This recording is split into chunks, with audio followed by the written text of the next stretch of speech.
Hi, this is Graphically Alex coming at you with all things fat related. If that's something that interests you, please subscribe. I'd love to have you.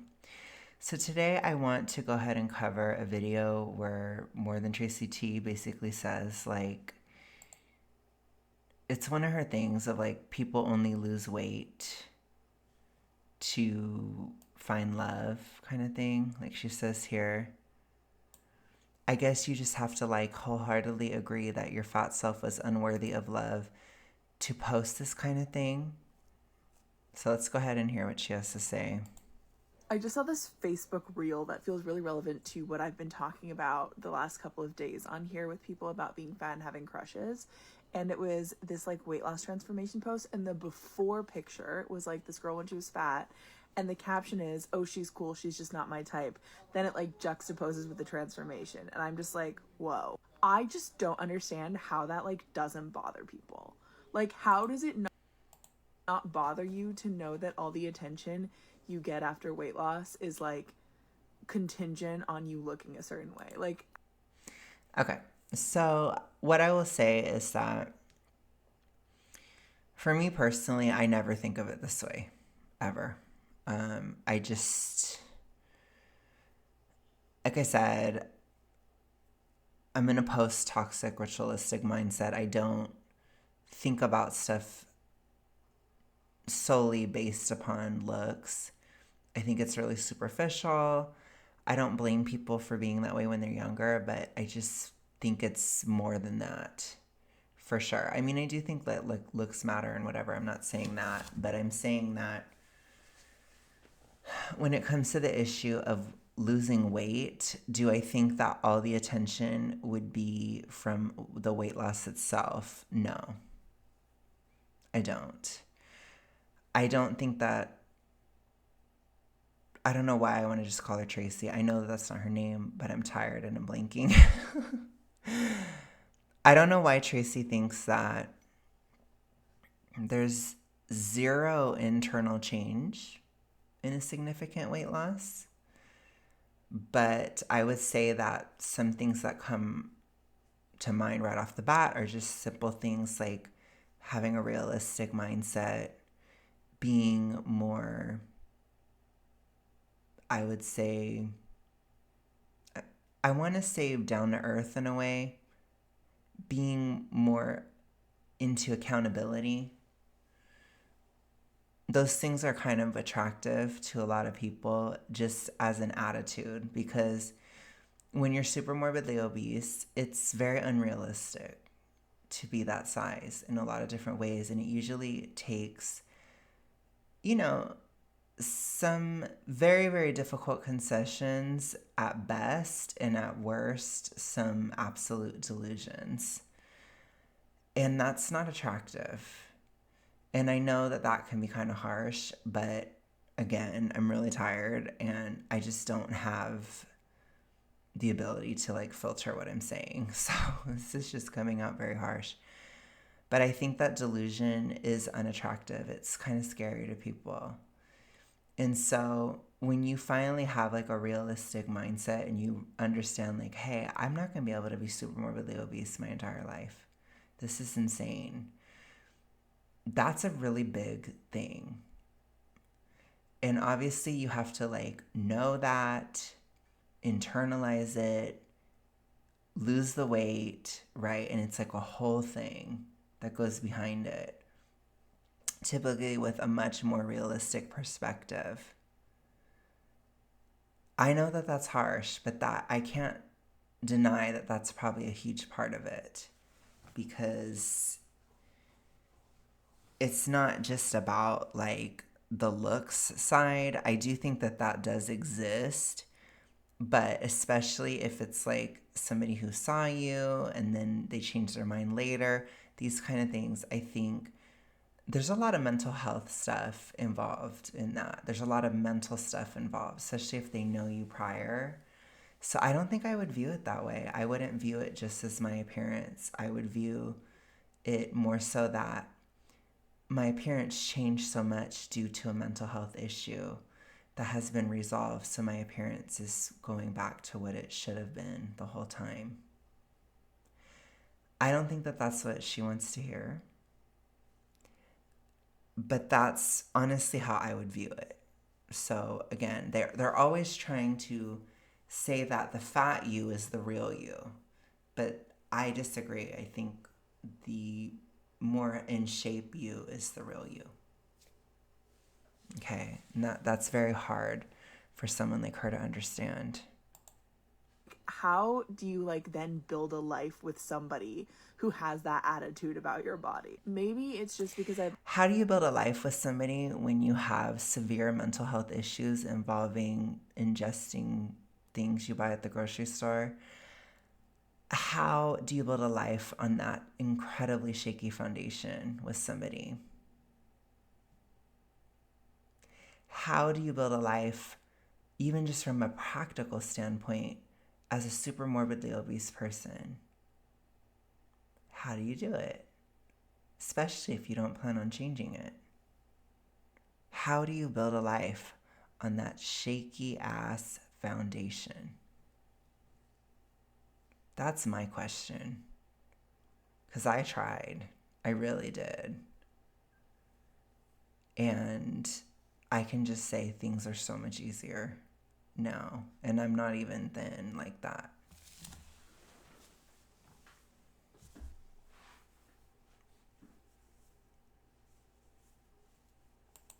been fat my whole life, and so it's like uncomfortable and threatening, but like I just don't know how people like proceed in life and are just like, Believe me, there's a lot of people that proceed in life with a lot less functional, a lot more complicated, and a lot more toxic ways of being than being somebody who has lost weight. It barely even registers on a scale of how bad it could actually be mentally. I just think it's mostly a positive thing. Maybe there's a little bit of anxiety here or there about it. I try to say, do not fixate on it. Post weight loss, it puts you at risk of relapse the more you fixate. But she's fixating and she hasn't even lost the weight. And you can see how she's staying this size forever with this kind of mindset. I'm trying to point out mindsets a lot this year, especially. Her mindset is a failed one. This is an extremely failed mindset. Extremely failed because she hasn't even lost it. She doesn't even know how she would feel because she hasn't done it or she hasn't reached that point or whatever. I don't make all these suppositions about how I'm going to feel when I reach a certain level or when I reach this or reach that. I don't think it's smart to do that because you don't know. And you might not like how you feel or you might like how you feel. I don't know. It's like you just don't know, or it could change constantly. It's not something I would ever suggest building your life upon. It's a shaky foundation. Very, very, very shaky. yeah, I was worse then, and now I'm better, and now I deserve love, whereas before I It's not necessarily about deserving love. I think it's just about, like I said, being healthier inside and out. I don't think that she acknowledges like just how deadly, painful, impractical, expensive it is to be super morbidly obese. I don't think that she understands this. But it's a major thing. And when you're not that way, it frees up a lot of time, energy, space in your life. A lot. Especially, and then if you have like a mental health issue involving E followed by the letter D combined with that, oh my gosh, how could you even have any space for another person? Because it's all of your thoughts are going to be revolving around that. So then if you're super morbidly obese on top of it, then it's like, oh my gosh, like you have no mental space, you have no physical space, and then, it can just keep spiraling, and then you can develop financial issues. I mean, it can get really bad. So it's just really, and then when you have that, then it's like, oh gosh, I don't have any time or energy or money or anything to do anything. And it's like, I understand she might be from a more privileged position, but for a lot of people, obesity is a cause of poverty. A lot of people, overeating in an anxiety induced state is a cause of poverty because of the cost of food. So it causes poverty. So then if you're impoverished, then you reach other cycles, other things. You can get even more triggered. I mean, it can be one hell of a beast to get out of. And it's like, the more I think about it, the more I just realize, like, in a lot of ways, it was just so impractical to try to date back then. And it never worked. I'm sure nobody's shocked. But just seeing how differently I feel now, seeing how my mental health is so different, how much more energy I have, what I'm much more capable of doing, even if I'm exhausted, I can still film, for example. I've been working like a dog for days in a row. I haven't had a day off in over a week. And I have a physical job. So I'm physically working to the bone. I'm tired, very, very exhausted, and I can still film. And I can still have some positive mindsets, even if I was miserable today. Because I just have more of an internal source of energy. And yes, I'm running on stress, but I don't think it's good. But sometimes you have to in life. I have to try to get ahead of my finances or try to stay on track, try to catch up. There's all these things. It's very hard. But I have the energy. I have a path. I didn't before. As I've told you guys, I have a huge light at the end of the tunnel. I'm having a light at the end of the tunnel moment. But, according to her, it's just how you look. That's all. It's a lot deeper than that, Tracy. Massively deeper. So when I hear you say this, I think it's one of the dumbest things I've ever heard in my life. And I mean that, honestly.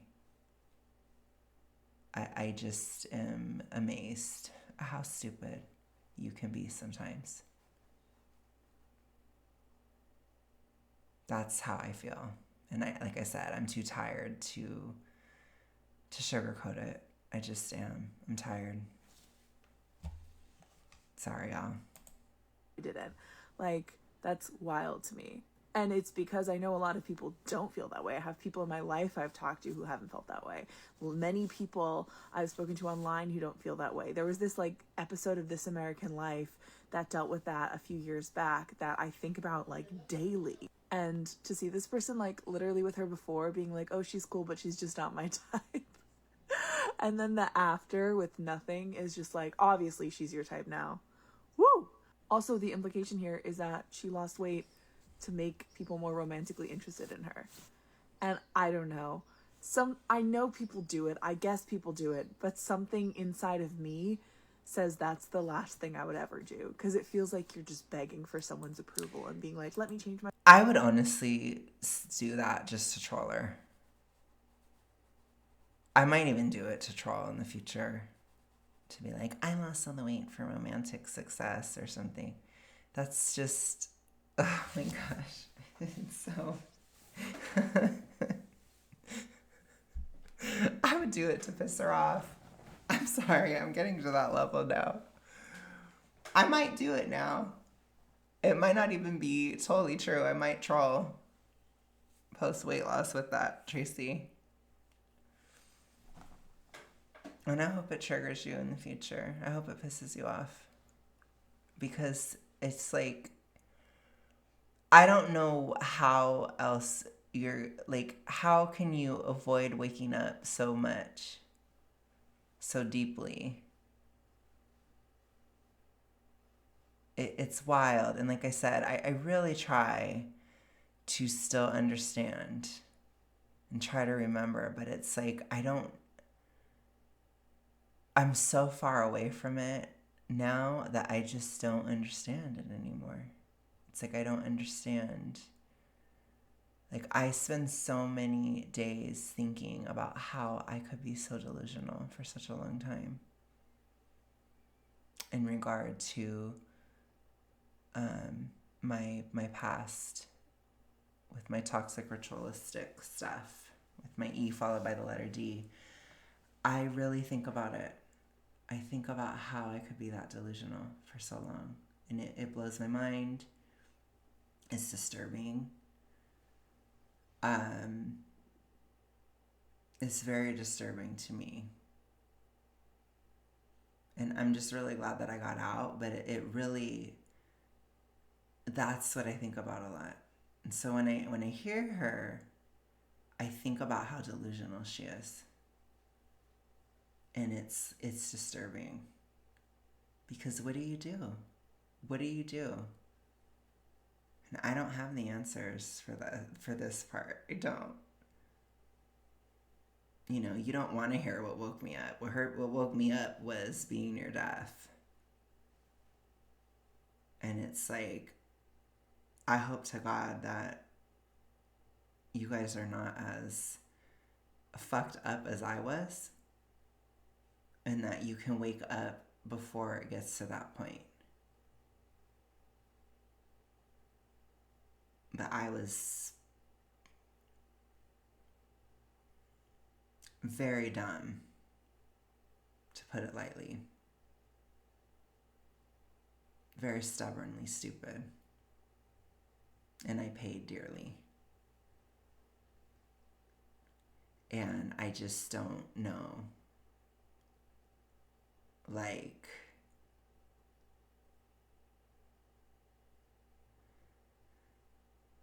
I don't know how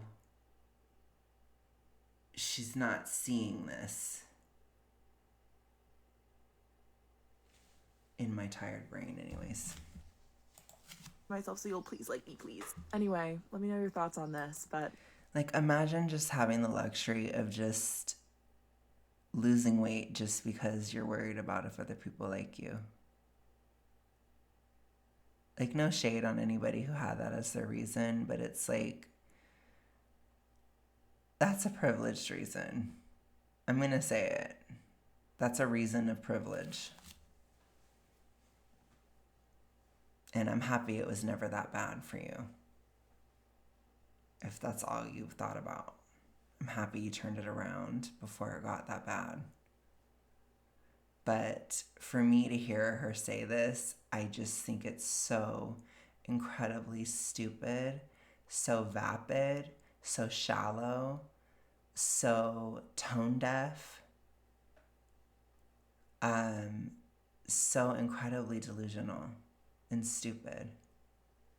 That's what I hear when I hear this. I wonder why somebody could be less attractive with severe mental health issues, severe physical health issues that are self-inflicted. I wonder why. Don't we all wonder?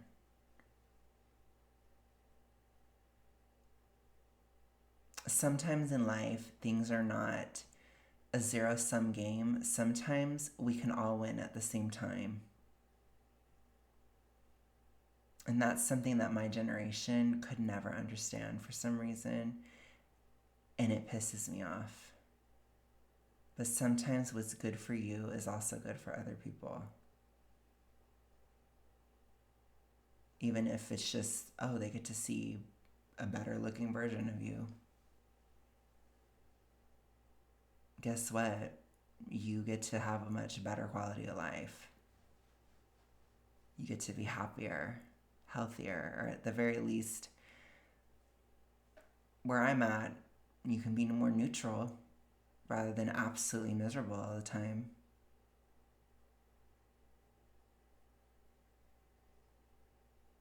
You at least have a shot. I have a shot to get out of poverty.